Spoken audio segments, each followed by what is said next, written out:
Saudações a todos e todas.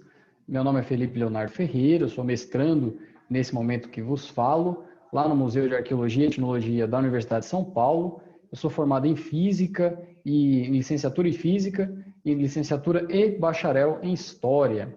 Minha pesquisa ela teve como financiamento da CAPES, e o momento que eu estou gravando esse vídeo, eu ainda não defendi o meu mestrado, então por isso faço aqui a minha valorização e meu prestígio tanto ao Museu de Arqueologia e Etnologia da Universidade de São Paulo, quanto à CAPES, que me financiou esse tempo todo. E eu sou orientado pela professora doutora Elaine Farias Veloso Hirata, tá? Essa apresentação de hoje nada tem a ver com o que eu faço no museu. Então eu isento todo mundo de culpa, tá? Sobre o que eu vou falar aqui. E essa palestra de hoje é uma versão expandida do que eu já venho fazendo nas escolas no ano de 2020. Então, começou com uma iniciativa lá do Colégio Exaltino de Melo, onde eu já apresentei uma versão esse ano, e também no Colégio Vila Lobos. Eu sempre deixo uma versão expandida aqui para os alunos que não estavam lá no momento, para se os alunos quiserem rever algum dado. Vou deixar todos os links de onde eu retirei os dados linkados no comentário, para que a gente possa evitar a questão das fake news, das imprecisões, ou para que vocês possam ver como esses dados chegaram, como eles foram calculados, para poder eventualmente discordar, refinar a metodologia, tá? Eu trouxe como título esse ano de 2020, Perspectivas e Estratégias, Física, História, porque eu sou formado em licenciatura em Física e licenciatura e bacharelado em História. Arqueologia, que é o meu mestrado, TI e concursos públicos são duas questões que eu trouxe, porque eu vejo que essas duas áreas estão crescendo no nosso país. Concursos públicos sempre, nós vamos discutir um pouco sobre isso, e TI é uma área muito ascendente, não só aqui, como também no mundo. E esse canal aqui é o canal Gabinete do Tempo, e eu deixo também o meu prestígio ao iStudy, uma empresa de cursos, uma empresa de educação que vende cursos, trabalha com cursos online. E que vai estar lançando, provavelmente no tempo que você vê esse vídeo, já vai estar no ar, um curso sobre redações, tá? É o mais novo deles, pelo menos nesse dia que eu estou gravando, tá, pessoal? Se vocês entrarem lá em 2028, tiver um monte de cursos, vocês podem relativizar o que eu disse. Aqui é uma imagem da USP, da Praça do Relógio. Eu tenho um amor muito grande a essa universidade, aprendi muita coisa lá dentro, então sempre gosto de deixá-la aí. Gente, eu vou pedir encarecidamente que nós deixemos os nossos chapéus, os nossos bonés ideológicos, como eu gosto de chamar. Desde 2014, 2013, principalmente 2018, nós temos um acirramento das polarizações no Brasil. Isso não necessariamente é ruim, mas é ruim no nosso contexto, porque é uma polarização onde os debates são muito desqualificados, onde a gente não vai ali ver as duas questões que os dois lados, ou três lados, ou quatro lados, ou muitos lados, né, estão ali propondo, ver as metodologias, os dados, comparar, fazer comparações com outros países. Não, é uma coisa meio odienta, quase violenta e absurda. Então, para que não haja nenhum tipo de problema, eu vou pedir que a gente retire o nosso chapéu ideológico e coloque no cabide. Depois que a palestra acabar, vocês podem pegar o chapéu de vocês e colocar na cabeça. Ninguém é obrigado a trocar de chapéu. Por que eu digo isso? Porque eu vou tratar aqui com números, com dados. Então, eu vou falar para você, 2 mais 2 é 4. Gente, 2 mais 2 é 4 aqui no Brasil, 2 mais 2 é 4 na Coreia do Norte, nos Estados Unidos da América, na China, em Cuba, na Alemanha e na Inglaterra. Na Áustria também. Tá? Então, 2 e 2 são 4. A gente pode gostar ou pode não gostar. O Brasil perdeu a Copa de 2014. Tomamos uma lavada, uma cacetada da Alemanha, certo? Isso é um fato, só para... Tá ali, eu posso gostar, eu posso não gostar, eu posso descrever por que isso aconteceu, mas é um fato. Então, eu vou trazer fatos e números para vocês. Primeiramente, eu gosto de falar do meu ponto de vista social. Todo mundo que fala para vocês traz em si um ponto de vista social, que tem a ver com as histórias que já viveu, com as experiências, com o lugar onde cresceu, com a educação que recebeu, com os incentivos que recebeu. E eu gosto de começar provocando, falando sobre a falácia da meritocracia. E aqui não no sentido corriqueiro, não que meritocracia seja uma coisa ruim em si, mas é que às vezes o pessoal trabalha com a palavra meritocracia de forma um pouco superficial. Vejamos juntos um exemplo. Você acha que é possível, por mais que você se esforce, que você acorde cedo todos os dias, vai dormir tarde, estude o dia inteiro, trabalhe, faça tudo certo, que você vença na vida sozinho? Porque a meritocracia prega que só depende de você. Se você não venceu, é porque você é um fracassado. Eu acho que não. Eu acho que a meritocracia ela não é um conceito para a gente jogar fora. Eu acho que a meritocracia é um conceito para que a gente possa refinar. Então vamos lá. Não adianta eu sozinho, eu não vou vencer. Eu preciso que depois de estudar, depois de me preparar, depois de trabalhar muito, existam empregos para mim no país. Se no país não existirem oportunidades de emprego para eu trabalhar ou para eu abrir a minha empresa, não adianta nada eu ter estudado, eu ter ralado em outros serviços menores para guardar dinheiro, para poder abrir a minha própria empresa ou para depois tentar um cargo melhor. Então, eu preciso de oportunidades. Não adianta nada eu fazer isso se eu não tiver contatos, se eu não tiver amizades, se eu não cultivar bons laços com as pessoas. Porque, de repente, isso já aconteceu várias vezes, eu já presenciei. Abriu uma vaga de emprego e um amigo seu, antes dessa vaga ser colocado no ar, já te indica. Ou já liga para você e fala, olha, Felipe, tá tendo uma vaga aqui, já se prepara para mandar seu currículo. Então, se não for isso, muitas vezes você perde uma oportunidade. Então, pessoal, nós precisamos sim do nosso esforço pessoal, isso a meritocracia está certa, que está aventada aí, só que nós temos que levar em consideração outros elementos, as oportunidades que estão aqui no nosso país, no nosso contexto histórico, e também as pessoas que nos ajudam, as pessoas, nossos amigos, nossos familiares que nos incentivam, que nos dão força, certo? Ninguém vem sozinho. Primeiramente, eu gosto sempre de ressaltar a minha origem. Então, primeiro, eu sou filho de um metalúrgico e de uma dona de casa. Meu pai estudou até a 8ª série, ele teve que parar, ele trabalhou desde a infância para ajudar em casa, que é uma família muito humilde, e ele parou de estudar na 8ª série. E ele foi trabalhar mais do que ele já trabalhava, porque ele já trabalhava antes. E ele só foi concluir o ensino médio pelo Telecurso 2000, quando ele já trabalhava na indústria. Muitos de vocês não sabem nem o que é Telecurso 2000, nem que vinha videocassete, nem o que é uma fita de videocassete, mas existia um Telecurso 2000 que ajudava o pessoal numa espécie de um supletivo à distância. E a minha mãe é uma dona de casa, estudou até a 4ª série. A minha geração, grosso modo, né, eu e os meus primos, eu tenho um tio também, alguns tios que também fizeram faculdade depois, mas a minha geração é uma das primeiras que tem essa oportunidade de estudar. E só a título de exemplo, meus avós paternos. Meus avós paternos vieram do Nordeste. Então, minha avó atuou em diversos empregos, doméstica, todos esses tipos de emprego de trabalho no lar, né? Então, doméstica, faxineira, e aí vai. Meu avô paterno trabalhou de um monte de coisas. E já tentou abrir, na época, um monte de coisas. Né? Tentou vender queijo, avícola, Casa do Norte, um monte de coisa. E encerrou a carreira dele, né, como vigia. Como vigia de casa, guardinha de casa. E por parte de mãe, eu tenho 2 avós, esses eu não conheci, e meus avós, eu antes dizia que eles eram analfabetos, mas hoje eu revi o termo. Eu posso ponderar isso. Eles não eram analfabetos, eles eram semi-analfabetos, porque eles conseguiam contar. Minha avó era costureira, uma exímia costureira, lavadeira também, e eles sabiam contar. Eles também tinham a acepção de certos signos, porque quando eles saíam, eles sabiam que ônibus era o nome do ônibus para onde ia. Então, algumas coisas a gente tem que ponderar, não é o 100% analfabeto. Meu avô sabia escrever o nome dele, eu tenho a assinatura, tenho os documentos todos dele aqui que eu guardo como bom historiador, né?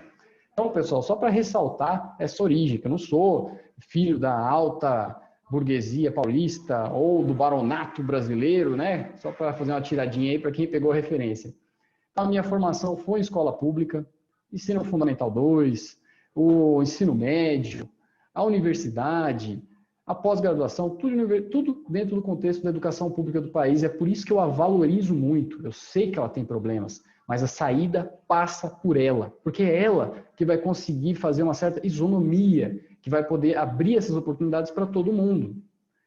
E entre 2004 e 2006 eu fiz Senai, eu fui aprendiz de eletricista lá, eletricista de manutenção, e eu estudei no Alberto Salotti. Para quem é aqui da zona sul de São Paulo sabe onde é que é, se já morou ali pela região de São José, do Grajaú.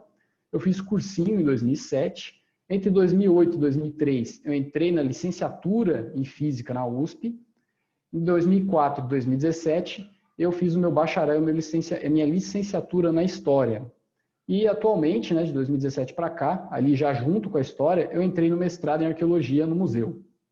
E eu já deveria ter defendido nesse ano de 2020, mas como vocês sabem, ou vão saber no futuro estudando os livros de História, nosso contexto da pandemia acabou nos fazendo jogar os prazos um pouquinho para lá e um pouquinho para cá, até nos adequarmos a essa tecnologia online, né?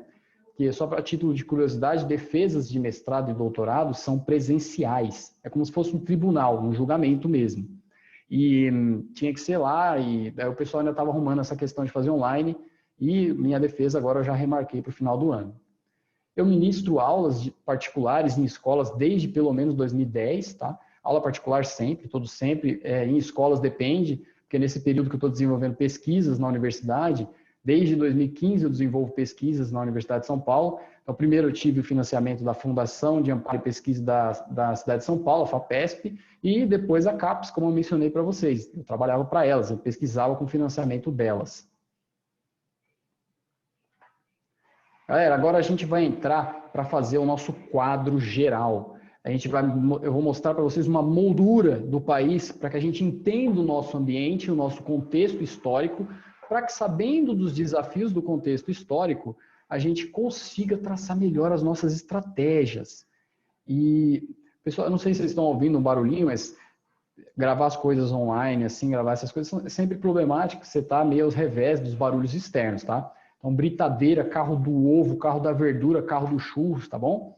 Eu estava pensando até em abrir um comercial aqui, cobrar um royalties desse pessoal quando passa por churros. Ó, pessoal, é um oferecimento do carro do churros, sabe? Igual o programa da tarde faz. Então, vamos lá. População e economia do Brasil. Nós temos aqui em 2020 uma população de 208 milhões de brasileiros. Isso é bastante gente. É mais do que muitos países da Europa. É tanto um desafio quanto um trunfo para o Brasil. Depende de como a gente encara. Porém, nós temos 100 milhões de pessoas em idade economicamente ativa, pessoas que trabalham, tá? 100 milhões, metade. O resto são idosos, crianças, pessoas que porventura algum motivo não trabalham, tá? E nós temos o que nesse ano de 2020? Nós temos mais ou menos 13 milhões de pessoas desempregadas. É mais do que isso, tá? Isso é só uma aproximação, porque tem gente que já desistiu de procurar um emprego. Temos 60 milhões de pessoas com nome sujo. E mais de 40 milhões de pessoas hoje, eu coloquei 38, mas eu chuto mais de 40, com certeza, na informalidade. O que é informalidade, pessoal? Informalidade não é o cara que é empresário, não é o empreendedor. A informalidade é o pessoal que perdeu o seu emprego, comprou um saco de bala e está vendendo. É o pessoal que faz o café da manhã, vários bolos e vai vender na porta das indústrias. É o pessoal que faz esse tipo de corre no dia a dia pelos ônibus e tudo mais, que vende ali no camelô e que às vezes tem que correr do rapa. Entendem? É um pessoal que tira o seu rendimento de um trabalho justo. Hoje temos a questão dos entregadores por aplicativo, né? Uma classe super mega explorada. Eu não estou dizendo que não é um trabalho honesto, é um trabalho muito honesto, muito justo, e a gente tem que valorizar essa galera. Então, sempre ser educado com eles. Se você tiver condições de dar uma caixinha, dá uma caixinha. Por quê? Porque esse pessoal, por que eu digo que é um serviço sucateado? Porque se esse cara se machuca, ele não vai conseguir sair para trabalhar e ele não vai receber. E ele não vai consumir. Entendem? Eu vou mostrar o problema da pessoa não consumir para a economia. E nós temos no Brasil, então percebam, dos 100 milhões, metade não consegue consumir direito. Ou porque está desempregado, ou porque trabalha na informalidade. E o cara que trabalha na informalidade, sem uma carteira assinada, ou não é um empresário, o que acontece? Ele não vai poder comprar uma geladeira, um fogão, um carro, um computador, um celular. Por quê? Porque ele não consegue parcelar. Porque nenhuma loja vai acreditar que aquele sujeito vai conseguir bancar e fazer jus a todas as parcelas. Porque se ele se machucar, ele não vai trabalhar. E aí no outro mês, ele não paga a parcela. E aí muitas das lojas, né, não dão o produto parcelado para ele. E ele não consome. Então nós temos metade da população com problemas para consumir. Além de 60 milhões de pessoas com nome sujo, tá? Que está aí nesse meio. Também não conseguem consumir, não conseguem comprar nada parcelado. No Brasil, nós temos ainda um problema gigantesco de concentração de renda. Então, não adianta você chegar e falar, no Brasil a renda per capita é 10 mil dólares, sei lá, 10 mil reais, vamos chutar aqui. Isso é um dado que não me diz nada, ou pelo menos me diz muito pouco, porque nós temos 5 brasileiros que detêm o mesmo tanto de riqueza que 100 milhões de cidadãos. Então, a desigualdade no país é tão grande que você me dá um número de renda per capita e não me falar como que é a desigualdade e a distribuição de renda nesse país, ele não vale nada para mim. pode ter, a desigualdade é tão grande que pode ter uma pessoa que ganha muito, e tem 5, e o resto ganha muito pouco. Na média, vai parecer que todo mundo ganha bem, entendeu? Ou menos mal. Em média, metade da população brasileira, isso é do IBGE, se eu não me engano, eu vou deixar linkado embaixo para vocês, claro, R$ 413 por mês. Galera, R$ 413 por mês. Sabe quanto tinha que estar o salário mínimo, de acordo com o Diese? 5 mil doletas. 5 mil reais. O salário mínimo ele é pensado para que a pessoa consiga manter a sua subsistência com alguma qualidade. Então, que ela consiga pagar a escola dos filhos, se for necessário, pagar um convênio, se for necessário, comprar remédios, transporte, ir no cinema, comer de vez em quando fora, não precisa ser num lugar super top. Então, o salário mínimo é o mínimo que a pessoa conseguiria viver de forma qualitativa, né? Com uma certa qualidade. Isso teria que ser 5 mil. Metade da população ganha R$ 413 reais. Só que isso implica em coisas muito graves, não só para o aumento da violência, aumento da criminalidade, a miséria, as pessoas morrendo de doenças, muitas vezes já superadas em outros países, né, como malária, essas coisas. Malária, se ela falar malária lá na Europa, o pessoal vai rir de você, vai achar que é uma coisa medieval. Galera, nós temos os 4 motores do crescimento do país travados.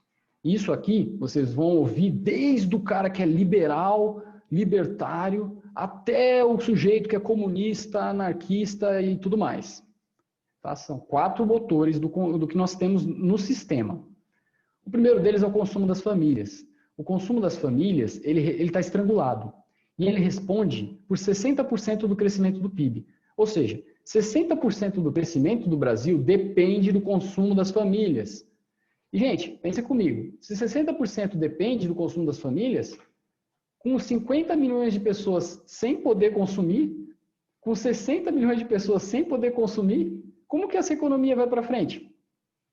Não vai. É por isso que desde o começo, desde o ano passado, todos os indicadores que vocês verem, ou que vocês já viram, que disser que vai ter um cavalo de pau, o Brasil vai voar, é mentira, gente. Não tem como resolver isso aqui, essa trava, não de um dia para a noite, tá? E não com as medidas que nós estamos tomando, que a gente pode até discutir eventualmente.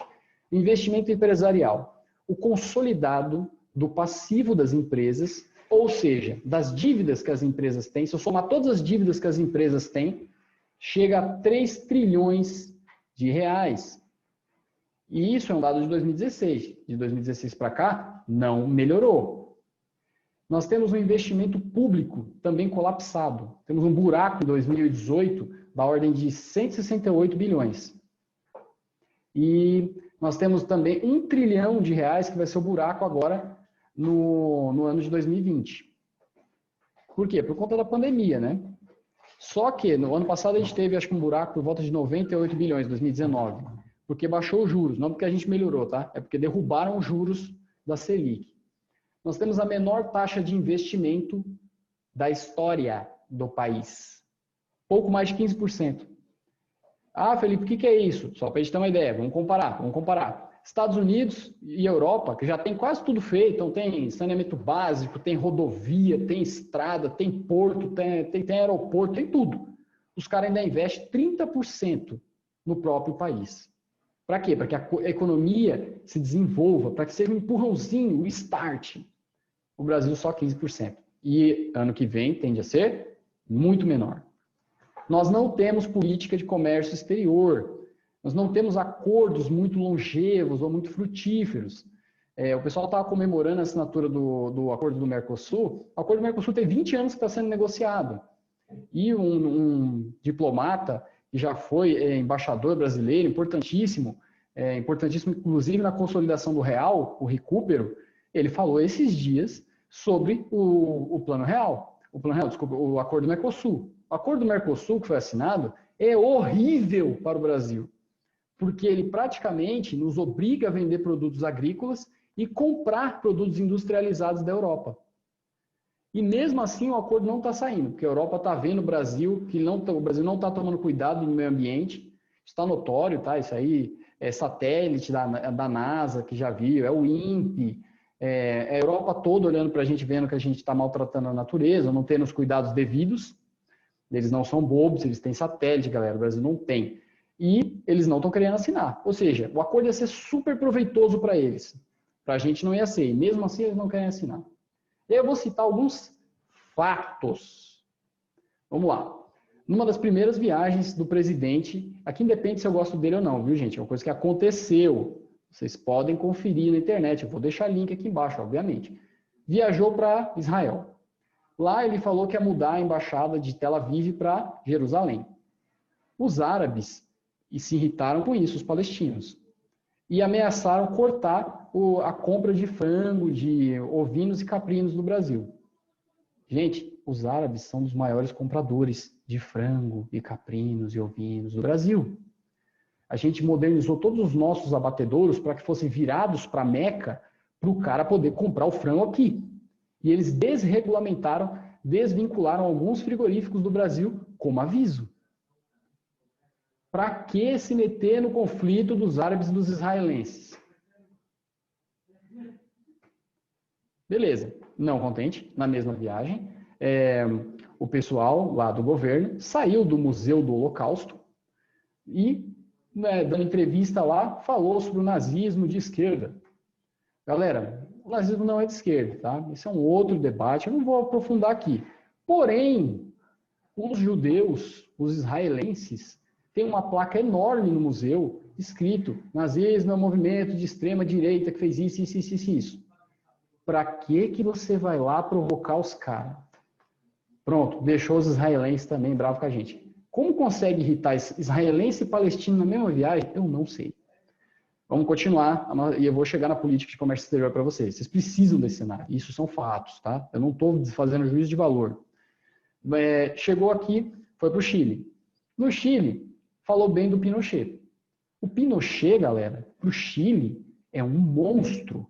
Porque o Pinochet, além de ser um ditador sanguinário, tipo Hitler, tipo outros ditadores da vida aí, Mussolini, o Salazar, o Franco, o Pinochet, além de um ditador sanguinário, ele era um ladrão.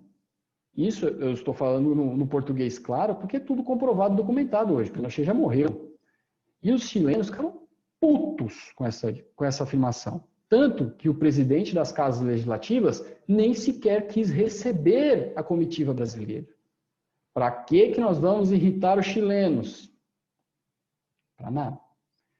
Quando o atual presidente da Argentina estava para ganhar a eleição contra o Macri, o nosso presidente chamou ele de corrupto, chamou ele de desonesto, não sei o quê. Mas esse presidente que hoje está na Argentina, ele já era eleito praticamente. Ele está com uma ampla vantagem. Para que você vai provocar a Argentina? Por que eu estou dizendo isso? Porque o Brasil tem um comércio muito rico com a Argentina. Para que você vai brigar com alguém que é parceiro comercial seu? Tudo bem, tudo bem. Vamos continuar, que a lista é longa, eu vou encurtar. Vai para os Estados Unidos. Vai para os Estados Unidos, de manhã me diz que os brasileiros que vão para lá, a maioria vai com má intenção. Deixou os brasileiros de lá bravos. No fim da tarde diz que não é bem assim, diz que a maioria é bem intencionada. Beleza. Aí vai e deixa os americanos ficarem com a base de Alcântara. E o Congresso não é só para dele, o Congresso aprovou isso aí. O que quer dizer se deixar a base de Alcântara para os americanos? A base de Alcântara é excelente para mandar satélite. Ela gasta muito menos combustível, porque fica na linha do Equador. E agora a gente tem a base de Alcântara, uma espécie de enclave americano, porque os americanos dominam lá. Está lá na cláusula. O brasileiro não pode entrar na base de Alcântara. É como se fosse um pedaço do nosso território recortado e dado para os americanos. Tá? Não é exatamente isso, mas a gente não pode entrar lá. A gente perdeu a soberania naquele lugar. Mais uma coisa. Difícil, a lista é longa, gente. O álcool. No instante em que vos falo, nós zeramos as tarifas de importação do álcool dos Estados Unidos. O álcool dos Estados Unidos ele é feito do milho, o nosso é da cana. O nosso álcool é relativamente melhor do que o dos Estados Unidos. E quando você zera a tarifa de importação do álcool americano, ele chega aqui mais barato que o nosso. Ou seja, você ajuda os Estados Unidos e prejudica os brasileiros que produzem álcool. Mais uma bola fora no comércio internacional. Vou dar mais 2 exemplos. A gente vai e briga com a França. Para quê? Em um post, um apoiador do governo tinha tirado sarro da esposa do Macron, que a esposa do Macron é um pouco mais velha que ele. E o presidente ele endossou essa brincadeira de mau gosto. Não contente, né, isso deu uma repercussão terrível, não pediu desculpa nem nada, e o nosso ministro da Economia, o Paulo Guedes, ele sim, em reportagem, tem na internet, vou deixar linkado aqui também, ele sim chamou em alto, claro e bom som, a esposa do Macron é feia, mas é feia mesmo, e deu risada. Num desses piqueniques que ele faz aí com a elite, né, essas palestrinhas que ele dá. Enfim, para piorar, a China. Vira e mexe, estão enchendo o saco da China. É independente se eu gosto ou não gosto da China. A China é nosso maior parceiro comercial. Depois, tem Mercosul e Estados Unidos. E a China, gente, ela poderia ter nos vendido os respiradores. A gente já tinha fechado o acordo com ela. Porém, como a gente tem uma relação ruim com a China hoje, tanto que o ministro da Educação, o Weintraub, saiu do país, ele saiu super queimado, porque ele fez brincadeiras de mau gosto com sotaque chinês, insinuando que os chineses criaram o Covid-19. Pegou muito mal na China. Então, nossas relações com a China, que são boas desde sempre, que lembrem aí na época do regime militar, um dos nossos presidentes ditadores, ele reconheceu a China. Então, né, se eles que não eram comunistas reconheceram a China comunista, é porque eles viam que a China era importante. Naquela época era muito pouco para o comércio, hoje muito mais. Mas se nós tivéssemos uma relação boa com a China, nós teríamos comprado esses respiradores e eles entregado. Só que a China, quando recebeu outra contraproposta dos Estados Unidos, que pagaram mais do que nós pelos respiradores, a China vendeu para eles, não para nós. Entenderam? Qual é o problema do que eu estou aqui mostrando? Fatos. Eu não estou falando que foi bom, foi ruim, se eu gosto ou não gosto, tá? Fatos. O montante desses fatos prejudica nossa imagem com o exterior a ponto de prejudicar as nossas importações e exportações, principalmente as exportações. Por quê? A Europa não vai querer comprar nossos gêneros agrícolas ou vai dificultar. Ela vai usar como desculpa que nós estamos destruindo o meio ambiente. Entende? Quem é que vai querer comprar do Brasil quando tem incêndio no Pantanal e na Amazônia tem indícios de que são incêndios criminosos? Ou se não foi resolvido com a rapidez necessária? Ou fica se fazendo pouca coisa do assunto? Isso prejudica a nossa economia, tá? Só estou dando pontos para vocês. Depois vocês podem pesquisar, são fatos, tá? Beleza, esse é o nosso contexto. Mas não foi sempre assim não, gente. Não precisa ficar aí achando que o Brasil não tem jeito, que o Brasil é sempre assim, que o Brasil aqui nada vai dar certo, tá? Muito pelo contrário. Muito pelo contrário.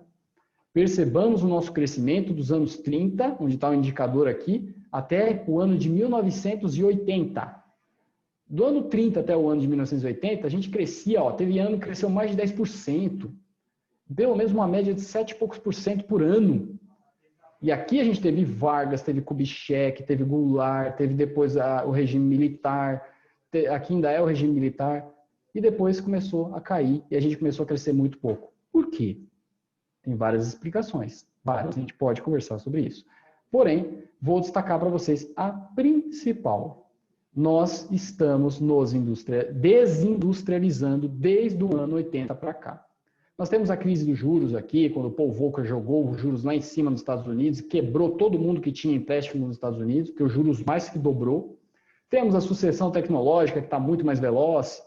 Temos essa questão do nosso atraso estrutural e tudo mais, questões mal resolvidas quanto à estrutura fiscal, mas o fato é que, do ano 80 para cá, a gente faz voos de galinha.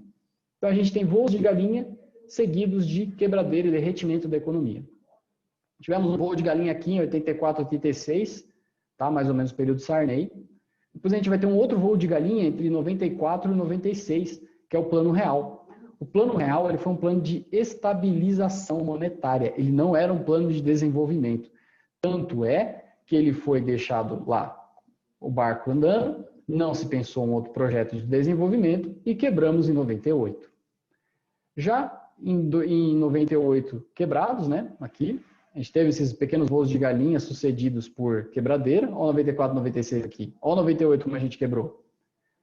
Do ano 2000 para frente, principalmente a partir de 2004, a gente vai ter um crescimento principalmente pelo boom das commodities. O que é isso, professor? Commodities, galera, é o que todo mundo produz, tá? Ou boa parte do mundo produz. São tipos de produto que nós não damos o preço com tanto peso. Então, o petróleo a gente vende bruto a um preço que nós não definimos. É o mercado internacional que define o preço do petróleo. E a gente exporta petróleo bruto barato e compra petróleo refinado caro. Eu não sei por quê. A Petrobras tem plena capacidade de refino. Inclusive, vou deixar ligado aqui embaixo, 30% das nossas refinarias estão paradas. O Brasil está preferindo comprar dos Estados Unidos gasolina, diesel, um monte de coisa cara, em vez de refinar aqui. Pergunto, por quê? O que os Estados Unidos da América deu em contrapartida ao Brasil? Não é proibido fazer aliança, não é proibido você fazer acordo comercial. Agora, o que ele deu em contrapartida ao Brasil? Nós isentamos lá, fizemos aquela coisa sobre os vistos americanos, mas sem contrapartida. Beleza. Tivemos esse crescimento entre 2002 até mais ou menos 2013. Ó, isso aqui são números, tá? Independente se eu gosto de quem está no governo ou quem eu não gosto, tá? Mostrei o crescimento na época dos militares e eu simpatizo muito pouco com eles. Gosto apenas da parte do nacionalismo ali e do desenvolvimentismo. Mas enfim, isso é um outro debate. Aqui nós temos um crescimento de 2010, 2013, olha só, 3, 7, e a partir de 2014, quebramos. Por quê? Por causa dos preços das commodities. Busquem aí na internet. O preço do minério de ferro caiu. Então, só a título de exemplo, quando o Lula entregou para Dilma, o minério de ferro custava mais ou menos $90. Quando a Dilma foi empichada, quando ela sofreu impeachment, o preço do minério de ferro já estava ali por volta de 30 e poucos dólares. Olha só, caiu 3 vezes, divide 90 por 3. O nosso petróleo e o barril de petróleo. Um barril de petróleo, na época que o Lula entregou para a Dilma, estava mais ou menos $100 o barril. Quando a Dilma sofreu impeachment, estava mais ou menos 30 e poucos dólares também. Olha só, os nossos commodities quebraram, baixaram o preço violentamente, e a gente não melhorou a nossa estrutura produtiva. Ficamos extremamente dependentes dela. Por isso que o país, entre essas, quebrou. E continuamos quebrados, porque nada de estrutural está sendo mudado. Mas o país tem jeito, moçada, o país tem jeito, eu acredito nesse lugar. Se a gente cresceu de 30 até 88, 78, 80, era o mesmo céu, era a mesma terra. O que está faltando? Projeto. Vamos lá. Ciclo virtuoso. Em economia, quem for da economia, quiser ir para a economia, vai ver isso aqui. Ciclo virtuoso. Quando você tem, e o ciclo virtuoso começa na demanda, viu, gente? Na demanda. Se as pessoas têm dinheiro, salários, empregos seguros, CLT registrado bonitinho, ou são empresários com o seu empreendimento já consolidado, tal, eles têm dinheiro para comprar. O empresário vai olhar para aquela demanda, vai falar, vou precisar produzir mais. Então, ele vai comprar mais máquinas, emprega mais gente e produz mais. Isso gera empregos. Então, para produzir mais, as empresas precisam gerar mais empregos. Compra mais máquinas, mais gente para pilotar. Quanto mais emprego tem, maior a demanda. E assim vai. O Brasil está com a demanda depreciada, esmagada, destruída. Como eu disse para vocês, metade da população ganha 413. Temos 50 milhões de desempregados e na informalidade. Então, não temos demanda. Mas o pessoal está achando que você só dar incentivo fiscal para as empresas, para as indústrias, vai resolver. Vamos fazer um raciocínio juntos. Se eu zero todos os impostos, todos os impostos, vai adiantar? Vamos pensar juntos. Não existe isso em nenhum lugar do planeta Terra, tá? Vamos lá.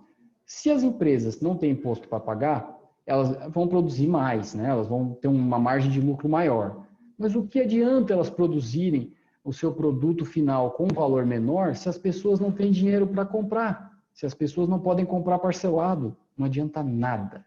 Esses produtos vão ficar todos aqui e nós vamos ter uma deflação violenta, porque vai cair o preço, eles vão ter que vender cada vez mais barato, cada vez mais barato, cada vez mais barato. Por quê? Não adianta nada se não tem demanda, gente. Esse é o ciclo virtuoso do sistema. Eu não estou dizendo que o sistema aqui vai durar para sempre, tá? Eu já ouvi essa questão. Eu estou dizendo como o sistema teoricamente funciona melhor. Eu sei que a produção, a necessidade de crescimento infinito requer recursos da natureza infinitos. E isso não é possível no planeta Terra, como todos nós sabemos, é finito, não cresce, né? Mas essa é uma outra questão para refletir depois. Eu vou trazer uma bibliografia aqui para vocês que discute essas questões. O calcanhar de Aquiles do Brasil. Pessoal, o Brasil, ele importa tudo de equipamentos eletrônicos. Tá? E importar em dólar. Dólar é a moeda do mundo. Então, o Brasil ele precisa ir lá com o seu dólarzinho e comprar as coisas para importar. O quê? Todos os eletrônicos, computadores, celulares, impressoras, esse meio de comunicação que nós estamos usando aqui para nos ouvir, para termos essa troca, tudo importado, tudo em dólar. Remédios, estou falando dos princípios ativos, tá? Não remédio em si, princípio ativo, pozinho, a química, mas os meios diagnósticos, próteses, etc. 80% são importados. Eu ouvi dizer, ainda não vou afirmar com convicção para vocês, que eu vou pesquisar, que até bengala e cama de hospital a gente importa. Eu queria entender qual é a nanotecnologia para você fazer uma bengala e uma cama de hospital comum. Né? Isso eu ainda vou pesquisar, tá? Se vocês quiserem também dar uma zapiada aí, abre uma abinha aqui e dá uma pesquisada. 75% dos fertilizantes são importados. Fertilizantes. Muitos insumos agrícolas, muitos. Setor de defesa aeroespacial, tudo importado. Recentemente, o Brasil ainda está querendo comprar armas do exterior, ferrando as indústrias nacionais, como a Taurus, que era uma das principais apoiadoras, depois cobravam que o Brasil estava querendo comprar armamento fora do Brasil, fora do país, né? Isso ainda está em trâmite, está em choques, por isso que eu não vou dar o final da história. Setor aeroespacial, satélites. O Brasil não tem satélites. Então, só para vocês verem, não é só uma questão de entrar em guerra, é uma questão realmente de estratégia do país. Você está saindo do Porto de Santos, com um navio, você quer ir até a Bahia. Você precisa usar o GPS. E nós usamos o GPS, os satélites, todos dos americanos. Vamos supor que nesse momento, não por maldade no coração, né, um americano está passando ali, está comendo o seu cheeseburger, tá comendo o seu bacon ali e tropeça no fio. E desliga o GPS. E o brasileiro está aqui querendo mirar e chegar na Bahia. Sem o GPS regulado para a nossa rota, que é diferente, a gente vai mirar o nosso GPS desregulado na Bahia e vai chegar em Angola, porque o americano tropeçou no fio. Vocês estão entendendo o problema? Sem falar o custo do aluguel desses satélites. Vamos lá. Isso aqui é o que o Brasil precisa comprar em dólar. O que o Brasil faz para ganhar dólar, então? Ele vende limonadas? Não. Vamos dar uma olhadinha nessa outra coluna. Exportação de commodities. Como eu disse para vocês, petróleo bruto, soja, feijão, milho, etc. Praticamente produtos agrícolas no geral, agroexportadores, agropecuários também. Minério de ferro bruto. Quadrilátero ferrífero ali de Minas Gerais é tão rico em ferro, basta você passar com um trator e raspar o chão e você já tem ferro bruto. Nós não produzimos tanta industrialização do ferro para vender ele, sei lá, como um aço super forte. Isso o Brasil não faz muito. Pessoal, qual o problema de você vender só essas coisinhas aqui? O problema é quando o preço delas cair, você quebra. E o preço dessas coisas que você compra aqui são muito mais caros do que os preços dessas commodities. Vamos lá, vou fazer um exercício aqui embaixo. Exercício, ó. Um iPhone, vou traduzir aqui como no português, um iPhone XS custa por volta de R$5.000, 2020, setembro, no instante que vos falo. Ele é equivalente, para comprar um iPhone, você precisa de 6 toneladas de soja ou 8 toneladas de ferro. Gente, pergunto para vocês, galera, vocês que são jovens, cabeça arejada, como que a gente vai conseguir manter o nosso padrão de vida se os produtos industrializados são muito mais caros que os nossos produtos agrícolas? Para comprar tudo isso aqui, ó, para continuar mantendo o nosso padrão de consumo atual e tudo que o Brasil precisa, a gente vai ter que plantar até a Lua. Entende? Eu quero dizer, isso aqui é inviável. O Brasil precisa de reindustrialização agora, já, imediatamente, já passou da hora. Infelizmente, não é isso que eu estou vendo. Não foi isso que eu vi nos projetos de campanha. Exceto alguns, mas a maioria deles não. Motores do desenvolvimento. Esse aqui é o slide que eu vou fechar essa primeira parte, essa parte da conjuntura e da estrutura do país. Mas o país tem jeito, moçada, tem. Mas a gente precisa fazer alguns motores do desenvolvimento, tá? Para evitar os nossos voos de galinha. Primeiro, alto nível de formação bruta de capital doméstico. Eita, meu Deus, o que é isso? É você ter dinheiro para investir em si mesmo. É aqueles 30% que a Europa investe nela mesma. A confluência estratégica entre um Estado forte. Forte não é autoritário, tá, galera? É forte. É um Estado empoderado, legitimado, que tem controle das suas contas, do que o pessoal sonega, do que não sonega. É um Estado. Vamos diferenciar, eu sei que estou dando aula para gente que não fez ciência política, tal, eu dei umas orelhadas por aí, aprendi isso não faz muito tempo. Estado é diferente de governo. Estado é a estrutura do país, tá? E o governo passa. Você já teve o governo de Deodoro da Fonseca, do Peixoto, do Vargas, do JK, do Itamar, do FHC, da Dilma, antes do Lula, da Dilma, do Temer e do Bolsonaro agora. Governos passam. O Estado fica, tá? E nós temos um Estado, tem que ter um Estado forte, uma iniciativa privada forte, por isso temos que valorizar os nossos empreendedores, os nossos empresários, se quisermos que esse sistema funcione da forma menos ruim possível. O que é valorizar o empresário? É principalmente o pequeno e médio empresário, porque 70% dos empregos do Brasil são gerados por pequenos e médios empresários. São eles que põem a mão na massa. E adivinha quem é mais escochado pela carga tributária, pelas regulações burocráticas, pelas costas dos fiscais? São os pequenos e médios. Então, os pequenos e médios, que justamente nessa pandemia, o ministro Paulo Guedes, tá? A gente tem que falar isso sem dor no coração, porque isso é fato. O fato está lá. Brasil perdeu de 7-1, é um fato. Eu posso gostar ou não, perdeu de 7-1. Paulo Guedes, na reunião com o Bolsonaro, aquela reunião polêmica, né, que gerou a saída do Moro e tal. O Moro levou um ano e lá vai cacetada de meses, 1 ano e 6 meses para descobrir que estava num lugar de luz azul, né? Enfim, nós vamos lá. E ele falou assim, o Paulo Guedes, nós não vamos, grosso modo, tá? Vocês procurem aí o contexto. Ele falou que não valia a pena emprestar dinheiro para os pequenos e médios, porque não daria lucro o retorno. Então, ele queria salvar só os grandes empresários. Isso é um erro. Não sei se o ministro sabe disso, acredito que saiba. 7 cada 10 empregos, 70% dos empregos são dos pequenos e médios.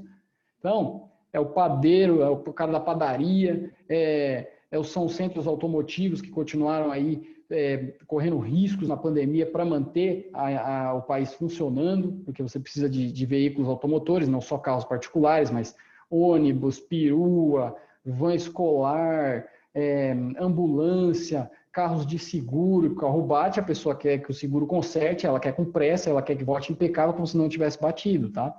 Já adianto que nenhum alquimista faz o negócio ficar imbatível. Se você bater o seu carro, saiba que ele não vai voltar 100%, tá? Não é culpa do mecânico. A gente tem as pequenas empresas que fazem molde.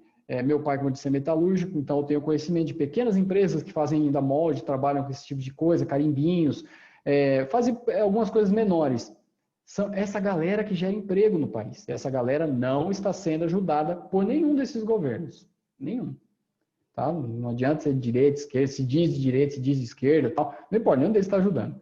E a universidade, as universidades valorizadas, que é o que eu vou falar nos outros vídeos para vocês. Sem as universidades, não há saída. Estado forte, decente, organizado, que consiga planejar o seu futuro, traçar estratégias de curto, médio e longo prazo. Iniciativa privada forte, é ajudar os empresários honestos, não esses que a gente sabe que não são. E as universidades. Isso aqui existe nos Estados Unidos. Isso aqui existe na Europa. Isso aqui existe na China. Investimento em gente. E aqui dói no coração. Mas o Brasil investe muito pouco em educação, menos de 7%. Eu vou mostrar no outro slide para vocês. A Argentina tem o dobro de escolarização do Brasil. E o Brasil é mais rico que a Argentina. Sem esses 3 pilares, moçada, não tem como se desenvolver. Não tem. Isso eu estou falando para o sistema funcionar de forma menos ruim. Se você quer um outro sistema, você tem que planejar qual seria essa transição. Esse sistema funciona assim. Mas vamos lá, o Brasil é uma força adormecida. Vamos dar uma olhada nos números do país.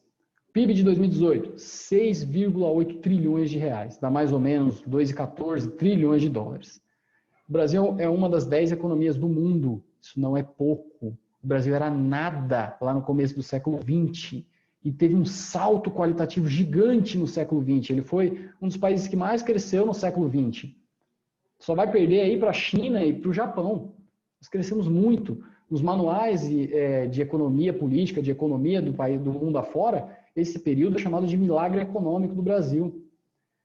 Né? Então a gente não é qualquer coisa, gente. Vamos levantar essa autoestima, vamos ter orgulho da pátria, vamos ter orgulho dos nossos recursos, das nossas instituições, das nossas universidades, das nossas empresas nacionais, universidades públicas, privadas, enfim.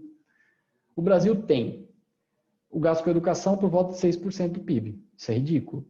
Tá? Alemanha, Inglaterra, Estados Unidos, todos que conseguiram resolver os seus problemas dramáticos com a educação, como o nosso, né? Falta de investimento, falta de interesse do jovem também, falta de valorização do professor também, né? Investimento na escola, em materiais, investiam mais de 10% do PIB. E a gente está com 6% e achando que vai dar para fazer alguma coisa. Não vai. Nós temos a maior biodiversidade do mundo. Espero que consigam resolver a questão dos incêndios na Amazônia, porque a Amazônia é uma riqueza gigantesca. E ela é uma riqueza em pé, não cortada para criar gado e plantar soja. Porque o solo da Amazônia é especial, no sentido de que não vai adiantar você ficar plantando muito ali, ele não vai resistir por muito tempo. Em algumas partes ele se tornaria arenoso, em algumas partes, tá? E a Amazônia é muito mais valorizada de pé, porque tem plantas e animais ali que nós nem sequer conhecemos direito ainda. E isso que o pessoal fala, mas os estrangeiros só estão de olho na Amazônia. É verdade também. Eles estão falando reclamando de pôr fogo na Amazônia, de devastar a Amazônia, o desmatamento cresceu. Tá aí, satélite dos Estados Unidos. Satélite dos Estados Unidos não é comunista, até onde eu sei, né? E por que eles estão assim? É só interesse na Amazônia, pelo bem do coração? Não. Porque na Amazônia nós temos toda essa biodiversidade que a gente não conhece, nós podemos ter lá remédios. Você já deve ter pegado shampoo, né, meninas? Dá uma olhada no shampoo, homens também, que tem que lavar a cabeça, viu? Vai lá e olha o shampoo. Quanto mais associação com a natureza tem o shampoo, mais ele vende. Ah, isso aqui é uma plantinha tal que cresce na Amazônia, uma plantinha tal do Pantanal, passa no seu cabelo vai ficar uma maravilha. E por que não encontrar cura de certas doenças na Amazônia, por exemplo? Vai que você acha aí alguma coisa que combate, ajuda a controlar a vida de quem tem problemas imunossupressores, imunológicos, diabetes, sei lá, um monte de coisa. A gente não sabe, então ela é mais valiosa de pé. Nós somos a quinta maior quantidade de terra agriculturável do mundo. Tá? A China, por mais poderosa que ela seja, uma ascensão econômica, ela precisa do Brasil para comer. Também são bilhões de bocas. Então, se você ter essa economia agrícola, não pensem que é um prejuízo. Eu só mostrei que ter somente ela é um problema. Temos uma grande reserva de mineral, metálicos e não metálicos, e aí você pode citar ferro, cobre, um monte de metais importantes.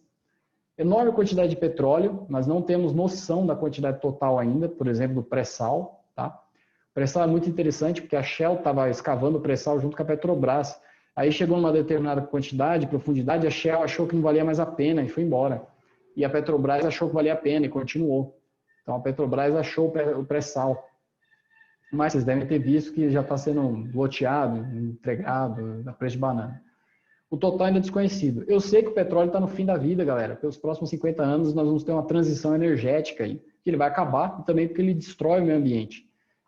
Mas o Brasil também tem uma matriz energética, elétrica, mais barata do mundo. De novo, eu sei que a hidrelétrica causa impacto ambiental. Vocês também sabem, porque todo professor já tratou isso com vocês. Tem que alagar uma grande área, mata um monte de planta, um monte de árvore, animal que não conseguiu sair e tal. Mas ela é a mais limpa e barata. Ela é melhor do que as outras opções que nós temos hoje, viáveis, que são a nuclear, a termoelétrica e tal. Ela é mais viável, a hidrelétrica. É claro que nós temos que investir em energia limpa, hidrogênio, super complexa, mas é muito limpa, a energia das marés, a geotérmica, a eólica, que nós tivemos experiências já na nossa costa do Nordeste. Procurem aí quem trouxe aí as primeiras as primeiras hélices de usinas eólicas lá para a região do Nordeste, bem interessante, tem uma história, o pessoal teve que enfrentar interesses terríveis lá. Ninguém queria colocar as hélices lá de energia eólica, e hoje nós temos um importante parque eólico ali na região do Nordeste. Nós somos um dos maiores produtores de proteína animal e vegetal. A gente alimenta a China, estou falando para vocês. 12% da água doce do planeta Terra está no Brasil. Tá? E isso vai ser motivo de guerra não tão longe no nosso tempo. Pensem no aquífero Guarani, que já tinha empresa de olho. A Nestlé já estava sondando o aquífero Guarani, que é uma importante riqueza do país, que deve ser preservada e usada em última instância. Em última instância, tá? Somos, ou éramos, um dos poucos países que sabiam montar um avião, tá? Tentaram entregar a Embraer, aí eu falo aqui mesmo do coração, foi uma entrega, eu acompanhei, eu sofri ali do mesmo jeito, que eu olho aquilo ali e falo, puta, uma empresa desse tamanho, você está me entregando por esse preço, eu já sou contra vender, porque ela é estratégica para o país. Agora, se você vai vender, você não vai vender por isso, cara. Faz isso não. Isso começou lá no governo Temer. Um monte de gente brigando, mostrando estudos de que isso ia ser prejudicial, que a fusão que houve entre a Bombardier, do Canadá, junto com uma outra companhia aérea dos Estados Unidos, uma fusão que teve, a Airbus com a Bombardier, esqueci, Cáspita, enfim, vocês olham aí. E essas duas empresas, a canadense e a Airbus, elas se fundiram, mas de uma forma muito diferente do que a Boeing queria fazer com a Embraer. A Embraer ia perder a sua identidade, só para vocês terem uma ideia, ia virar Boeing Brasil. Mas parece que deu zebra, que a coisa não saiu tão certa assim, e por isso não deu certo. Mas a Embraer sofreu muito com isso. Gente, dessa primeira parte, do contexto do país, da conjuntura e da estrutura do país, é isso. Eu vou fazer um outro vídeo falando das universidades para vocês, tá? No próximo, agora em seguida.